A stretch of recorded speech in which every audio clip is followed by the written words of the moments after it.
नमस्कार साथियों। आज हम हिंदू त्यौहार के अलावा सभी धर्मों के त्योहारों को पढ़ेंगे। हमने हिंदू त्योहारों को कंप्लीट कर लिया और आज हम अन्य सभी त्योहारों को पढ़ेंगे। तो हम शुरुआत करते हैं मुस्लिम त्योहारों से। कि मुस्लिम त्योहारों से शुरुआत करते हैं। मुस्लिम त्यौहार हिजरी कैलेंडर पर आधारित है। मुस्लिम त्यौहार हिजरी कैलेंडर पर आधारित है। हिजरी कैलेंडर चंद्रमा पर आधारित है। किस पर? चंद्रमा पर। लेकिन इसमें अधिक मास नहीं होता। विक्रमी कैलेंडर में अधिक मास होता था, वो भी चंद्रमा पर आधारित था। और इसमें ये भी चंद्रमा पर आधारित है। कौन सा? हिजरी कैलेंडर। लेकिन इसमें अधिक मास नहीं होता।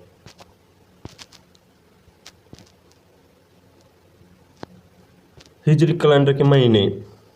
हिजरी कैलेंडर में कौन कौन से महीने हैं? पहला है मुहर्रम, सफर, रबी उल अव्वल, रबी उस सानी, जमात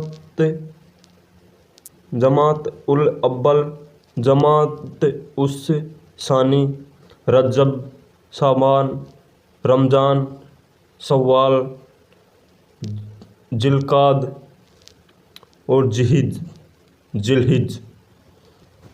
तो हम पहले माह से शुरुआत करते हैं। कौन से? मुहर्रम से। मुहर्रम में 10 तारीख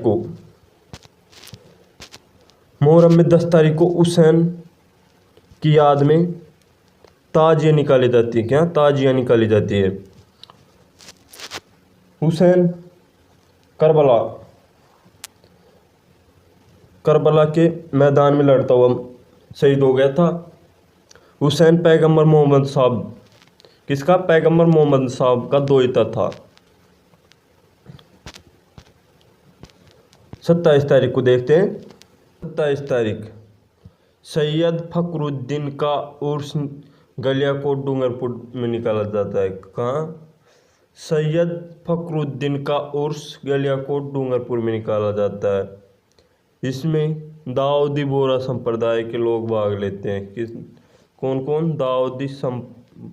दाऊदी और बोहरा संप्रदाय के लोग भाग लेते हैं। फिर आएगा सफर माह। सफर 20 तारीख को चहलम मनाया जाता है। जो हुसैन की मृत्यु के 40 दिन बाद आता है। अब आएगा रबी उल अव्वल माह। 12 तारीख इसमें ईद मिलादुल नबी, मोहम्मद साहब का जन्म हुआ था। कब? ईद मिलादुल नबी को मोहम्मद साहब का जन्म हुआ। 12 फराद। क्या? 12 फराद मोहम्मद साहब की मृत्यु इसी दिन 12 तारीख को ही मोहम्मद साहब का जन्म हुआ था। और इसी दिन 12 फराद जो मोहम्मद साहब की मृत्यु हुई थी।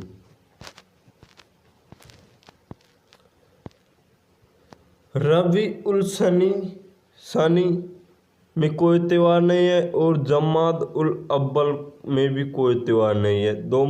इन दो माहों में कोई त्यौहार नहीं है।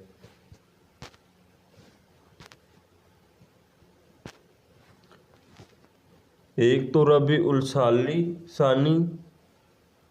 और एक है जमात उल अव्वल में, दोनों में कोई त्यौहार नहीं है।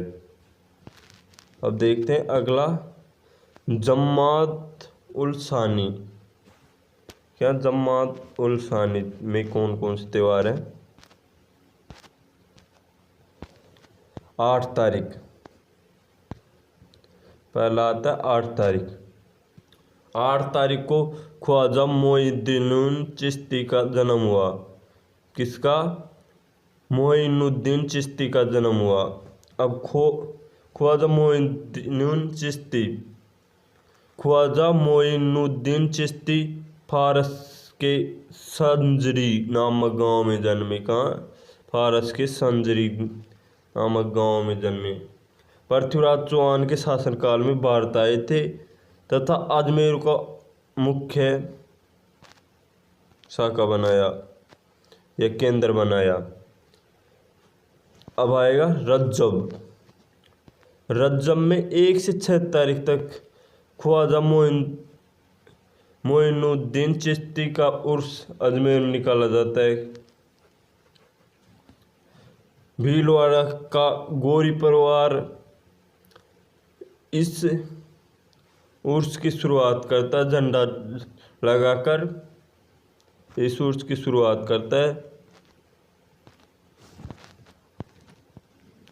अब 6 तारीख को कुल की रस्म अदा की जाती है।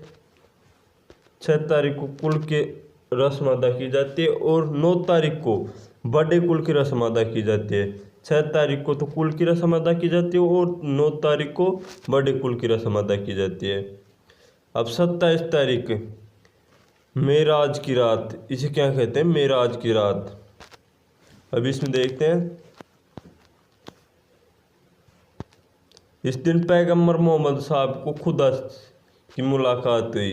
किससे? पैगंबर मोहम्मद साहब की खुदा से मुलाकात हुई थी। अब साबान या साबाद। 14 तारीख मुसलमान अपने गलत कामों के लिए खुदा से माफ़ी मांगते हैं। 14 तारीख को मुसलमान गलत कामों के लिए खुदा से माफ़ी मांगते हैं। अब रमज़ान में मुसलमानों का सबसे पवित्र महीना होता है। कौन सा? रमज़ान मुसलमानों का पवित्र महीना होता है। इस महीने में रोज़े रखे जाते हैं, उनके द्वारा रोज़े रखे जाते हैं।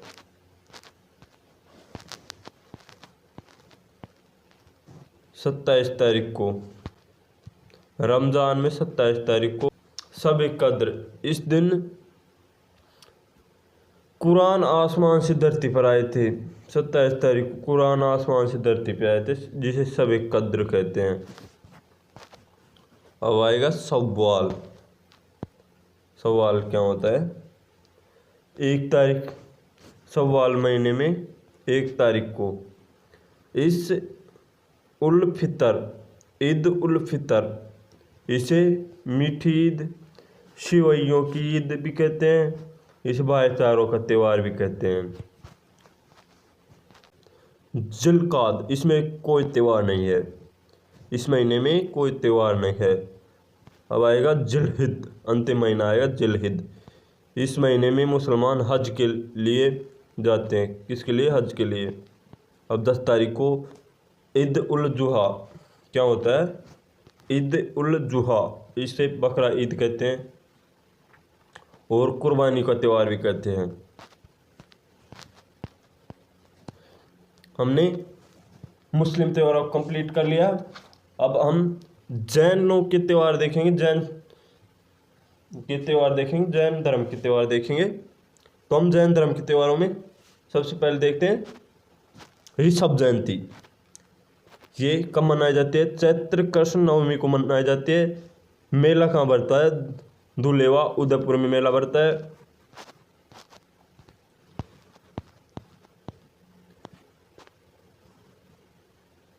यह मेला अष्टमी तथा नवमी 2 दिन होता है। भील जनजाति इन्हें केसरिया नाथ अथवा कल्लाजी मानते हैं। किसे? ऋषभदेव को भील जनजाति केसरिया नाथ तथा कल्लाजी मानती है। अब आएगा महावीर जयंती। महावीर जयंती कब मनाई जाती है? चैत्र शुक्ल त्रयोदशी को। कब? चैत्र शुक्ल त्रयोदशी को महावीर जयंती मनाई जाती है।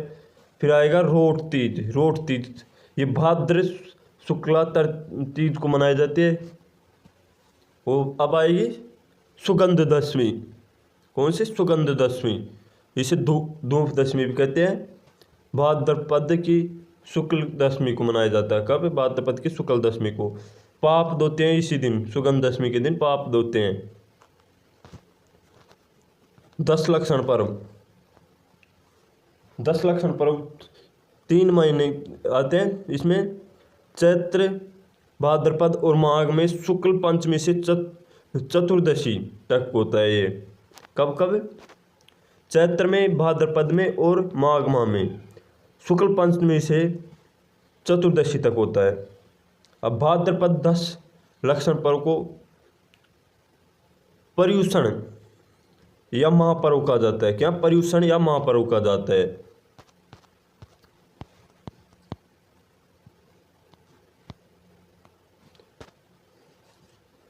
अब पर्युषण या महापर्व, जैनों के दो शाखा होती है। कौन कौन सी? एक तो होती है दिगंबर और एक होती है श्वेतांबर। कौन कौन सी? दिगंबर और श्वेतांबर। तो भाद्रपद शुक्ल पंचमी से चतुर्दशी है ना, और पड़वा डोक आश्विन कृष्ण एकम किसमें होता है? समायाचना इसमें होता है, दिगंबर में। भाद्रपद शुक्ल पंचमी से चतुर्दशी तक। पड़वा डोक आश्विन कृष्ण एकम को होता है। इसमें पड़वा डोक तो आश्विन कृष्ण एकम को होता है। अब श्वेतांबर में क्या होता है? भाद्रपद कृष्ण द्वादशी से शुक्ल चतुर्दशी तक कौन सा? महापर्व होता है। और संवत्सरी पर्व का भाद्रपद शुक्ल पंचमी को समायाचना पर्व भी कहते हैं इसे। ये समायाचना पर्व कब होता है? भाद्रपद शुक्ल पंचमी को। अब हम सिख धर्म के त्योहारों को देख लेते हैं। सिख धर्म के त्योहार, पहला आएगा गुरु नानक जयंती। ये कार्तिक पूर्णिमा को मनाए जाते हैं। इसमें मेले कौन कौन से हैं? एक तो है कोलायत बीकानेर में, और एक है साबा चूरू में। कहाँ? साबा चूरू में। फिर आएगी गुरु गोविंद सिंह जयंती। कौन सी? गुरु गोविंद सिंह जयंती पौष शुक्ल सप्तमी को मनाई जाती है। पौष शुक्ल सप्तमी को। अब लोहड़ी 13 जनवरी को मनाई जाती है, और बैसाखी 13 अप्रैल को मनाई जाती है। 13 अप्रैल में इसी दिन नया साल प्रारंभ होता है। अब सिंधी धर्म के त्योहारों को देखेंगे तो हम देखते हैं। पहला आएगा चेटी चंड। कौन सा? चेटी चंड। ये झूलेलाल जी की जयंती है। किसकी? झूलेलाल जयंती। ये चैत्र शुक्ल एकम को आती है। कब? नए वर्ष में चैत्र शुक्ल एकम को। झूलेलाल जी को वरुण का अवतार माना जाता है। किसका? वरुण का अवतार माना जाता है। किसको? झूलेलाल जी को। झूलेलाल जी ने सिंध के राजा मरगसा से मुक्ति दिलाई थी। असुचंड। असुचंड क्या है? आश्विन शुक्ल एकम को। कब आता है? आश्विन शुक्ल एकम को आता है। नवरात्रि वाले दिन। कब? नवरात्रि के प्रथम दिन में आता है। इस दिन झूलेलाल जी का निर्वाण दिवस है। क्या है? झूलेलाल जी का निर्वाण दिवस है। कब? असुचंड को। अब हम देख लेते चालिया महोत्सव। ये 16 जुलाई से 24 अगस्त तक मनाया जाता है। कब? 16 जुलाई से 24 अगस्त तक। अब आएगा थंदड़ी सातम। थंदड़ी सातम भाद्रपद कृष्ण सप्तम को आता है। अब हम ईसाई धर्म के प्रमुख त्योहार एवं मेले देख लेते हैं। 25 दिसंबर को क्या होता है? Christmas day. ईसा मसीह का जन्मदिन के दिन मनाया जाता है। क्या? क्रिसमस डे ईसा मसीह के जन्मदिन दिवस पर मनाया जाता है 25 दिसंबर में। और क्या क्या है? 25 दिसंबर 2014 इस दिन से सुशासन दिवस मनाया जाता है। भारत में क्या मनाया जाता है? सुशासन दिवस। सुशासन दिवस मनाया जाता है क्योंकि इस दिन भारत के भूतपूर्व प्रधानमंत्री अटल बिहारी वाजपेयी जी का जन्म दिवस है। 25 दिसंबर को अटल बिहारी वाजपेयी जी का जन्म दिवस है, तो इस दिन सुशासन दिवस मनाया जाता है। अब आएगा 1 जनवरी। इस दिन ईसा मसीह को ज्ञान की प्राप्ति हुई। इसे प्रबोधन कहा जाता है। ये पूछा जा सकता है कि प्रबोधन किसे कहा जाता है, तो ईसा मसीह की ज्ञान की प्राप्ति हुई उसे प्रबोधन कहा जाता है, जो कब आता है 1 जनवरी।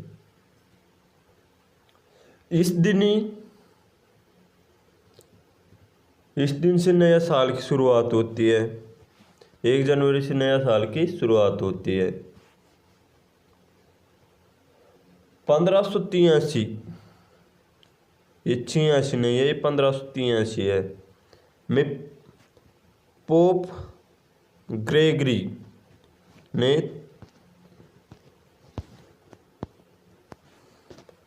1583 में पोप ग्रेगरी 13वें ने,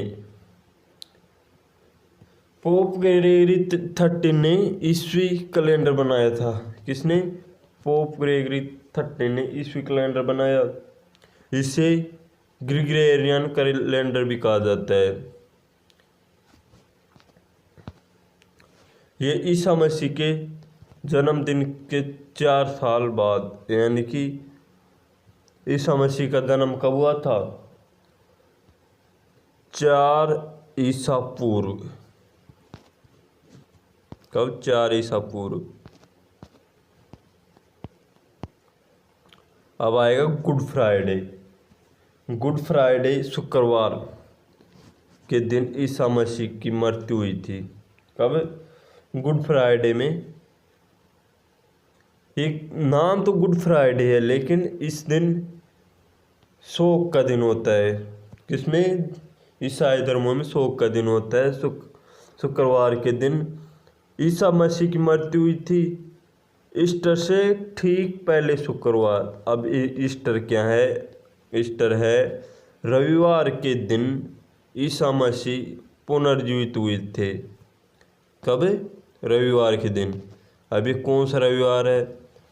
तो ये रविवार है 2 मार्च से 22 अप्रैल के बीच, जो पहली पूर्णिमा आती है उसके ठीक बाद वाला रविवार क्या होगा? ईस्टर कहलाएगा। ईस्टर आ गए समझ में कि 2 मार्च से 22 अप्रैल के बीच जो पहली पूर्णिमा आएगी उसके बाद पहला रविवार, कौन सा? पहला रविवार क्या आएगा? ईस्टर कहलाएगा। अब ईस्टर के 40 दिन बाद क्या होगा? Ascension Day. क्या? Ascension Day. इस दिन ईसा मसीह वापिस स्वर्गलोक चल बसे थे। 40 दिन बाद ईसा मसीह वापिस स्वर्गलोक चले गए। तो आज के लिए इतना ही। आज हमने ईसाई धर्म देखा, जैन धर्म देखा, सिख धर्म देखा, सिंधी धर्म देखा और मुस्लिम धर्म देखा। तो दोस्तों, अगर आपको वीडियो अच्छा लगा हो तो वीडियो को लाइक, शेयर और चैनल को सब्सक्राइब ज़रूर करें। धन्यवाद। जय हिंद, जय भारत।